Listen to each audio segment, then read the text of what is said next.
इस वीडियो में आज हम सीखेंगे कि हम अपनी वर्कबुक को इंटरनेशनलाइजेशन यानी हम उसे एक ऐसे फॉर्मेट में सेट करें जिसमें वो किसी भी मुल्क या किसी भी कंट्री के लिए इस्तेमाल हो सके। तो ये किस तरह से किया जाता है, इस चीज़ को हम समझेंगे। सबसे पहले ये बात ये है कि हर कंट्री और हर इलाके का अपना एक तरीकाकार होता है डाटा को एंटर करने का। जैसे कुछ कंट्रीज हैं वो क्या करती हैं कि जब भी हमने 1000 सेपरेटर का इस्तेमाल करना है, यानी कि आप अगर 1000 कॉमा उसके बाद फिर कॉमा आप लगाते हैं नॉर्मली, लेकिन कुछ कंट्रीज ऐसी हैं वहां पे वो कॉमा की जगह पीरियड साइन का इस्तेमाल यानी फुल स्टॉप का इस्तेमाल करते हैं। कुछ कंट्रीज ऐसी हैं जहां पे कॉमा को एक डेसिमल पॉइंट के तौर पे लिया जाता है, यानी अगर आपने लिखना है 100.5 तो उस कंट्री के हिसाब से आप लिखेंगे 100,5। तो हर कंट्री का अपना एक हिसाब होता है चीज़ों को या डाटा को हैंडल करने का। इसी तरह जहाँ पे फाइनेंशियल अमाउंट्स की बात आती है तो अक्सर कंट्रीज ऐसी हैं कि कुछ करेंसी सिंबल्स होते हैं, जैसे कि हमारे पास पाउंड या यूरो का जो सिंबल है, इसकी पोजीशन कहीं पे करेंसी से पहले लिखी जाती है और कहीं पे करेंसी के बाद लिखी जाती है। आमतौर पे ये जो साइन आपको यहाँ पे नजर आ रहा है ये अमाउंट के बाद लिखा जाता है, यानी 50 यूरोज हम इस तरह से लिखेंगे। लेकिन कुछ कंट्रीज हैं जैसे कि नेदरलैंड, वहां पे ये सिंबल अमाउंट से पहले आता है। तो हर कंट्री का एक अपना एक तरीकाकार होता है मनी या वैल्यू या कोई भी डाटा एंटर करने का। तो इस चीज को हमने सेट करना होता है ताकि हमारा वर्कबुक उसके अकॉर्डिंग काम करना शुरू कर दे। इसी तरह डेट फॉर्मेट की अगर बात करें तो यूनाइटेड स्टेट्स ऑफ अमेरिका में अगर आपने डेट लिखनी है तो वो इस तरह से इस फॉर्मेट में लिखी जाएगी 12/11/2016। इसके अंदर 2016 जो है वो जाहिर सी बात है ईयर है, लेकिन यहाँ पे जो 12 है वो यहाँ पे मंथ को शो कर रहा है यानी 12वां महीना, और 11 जो है वो यहाँ पे नवंबर सॉरी 11वीं तारीख को शो कर रहा है। तो ये हमारे पास एग्जाम्पल है वर्कबुक की। इसी तरह जो यूरोप है वहां पे इसकी यही डेट किसी और तरह से रीड की जाएगी। वहां पे हम क्या करेंगे, जो सेंटर में आपको फिगर नजर आ रहा है 11, इसको नवंबर रीड किया जाएगा, यानी इसको हम पढ़ेंगे 12 नवंबर 2016। और इसको जैसे यूनाइटेड स्टेट्स को हमने डिस्कस कर लिया है।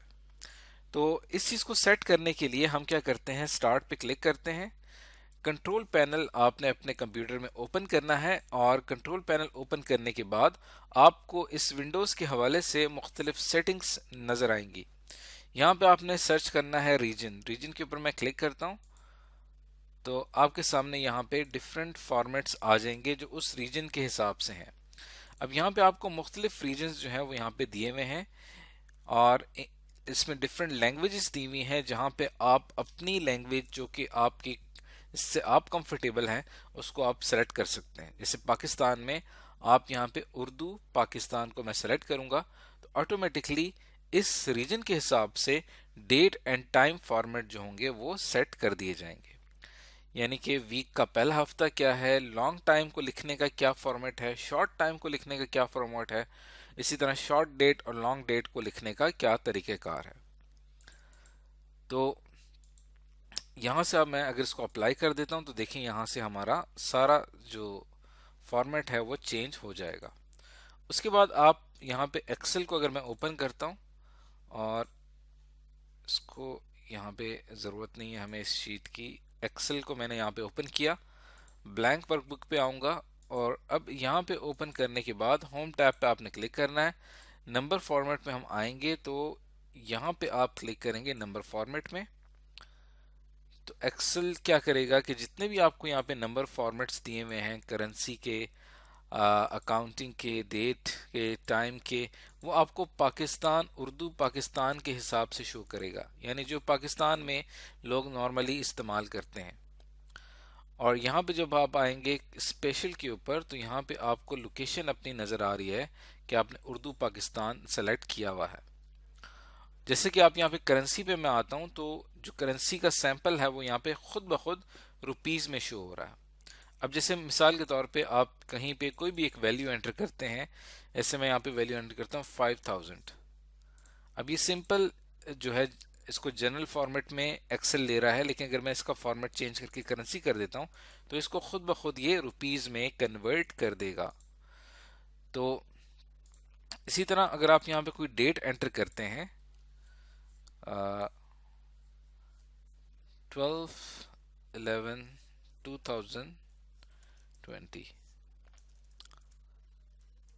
अब आपने एक डेट एंटर की है तो एक्सेल जो है इसको डेट के तौर पे ले रहा है। आप चाहें तो इसको, अगर मैं लॉन्ग डेट पे क्लिक करता हूं तो अब देखें ये उर्दू में आपकी डेट शो कर रहा है 12 नवंबर 2020। और उसके बाद आप यहाँ से इसको अगर ऑटो फिल का जो ऑप्शन है वहाँ उसका इस्तेमाल करते हैं तो जितनी भी डेट्स हैं वो आपके सामने इस तरह से शो हो रही हैं। तो जब कभी भी आपने अपनी लैंग्वेज में एक्सेल शीट पे काम करना हो तो बेहतर ये होता है कि आप उसका फॉर्मेट अपने रीजन के हिसाब से सेट कर देते हैं। इसकी मदद से आपका सारा डाटा उस रीजन के हिसाब से शो होता है। तो यहाँ पे हमने एक एग्जांपल ले ली है कि उर्दू पाकिस्तान का जो फॉर्मेट रीजन हमने डिसाइड किया है उस हिसाब से फॉर्मेटिंग इस्तेमाल हो रही है। अब जैसे कि मैंने स्टार्ट में बात कही थी कि कुछ कंट्रीज हैं जो कि 1000 सेपरेटर, जो कि नॉर्मली हम कॉमा इस्तेमाल करते हैं, उसकी जगह पीरियड का साइन या स्पेस का इस्तेमाल करते हैं और डेसिमल पॉइंट की जगह कॉमा का इस्तेमाल करते हैं।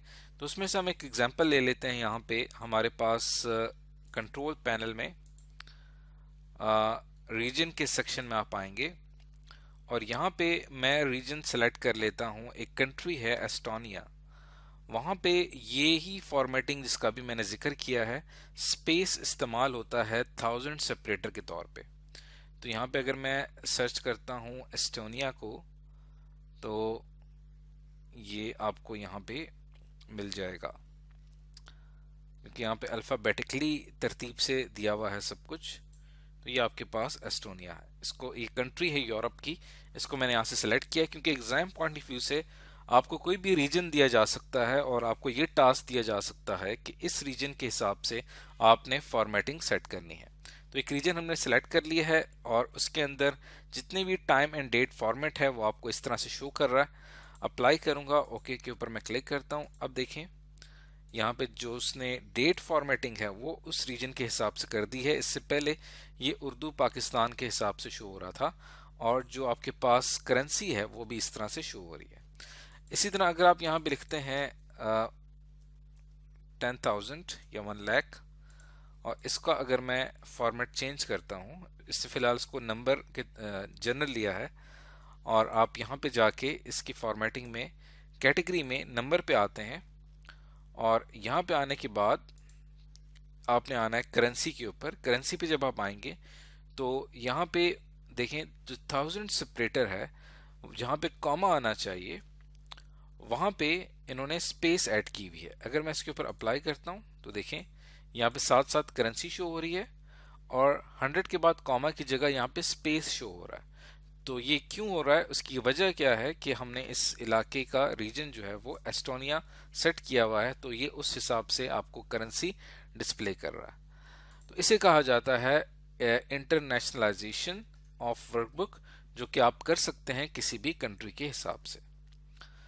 तो आज की इस वीडियो में हमने सीखा कि अपनी वर्कबुक को कैसे प्रिपेयर किया जाता है इंटरनेशनलाइजेशन फॉर्मेट के लिए।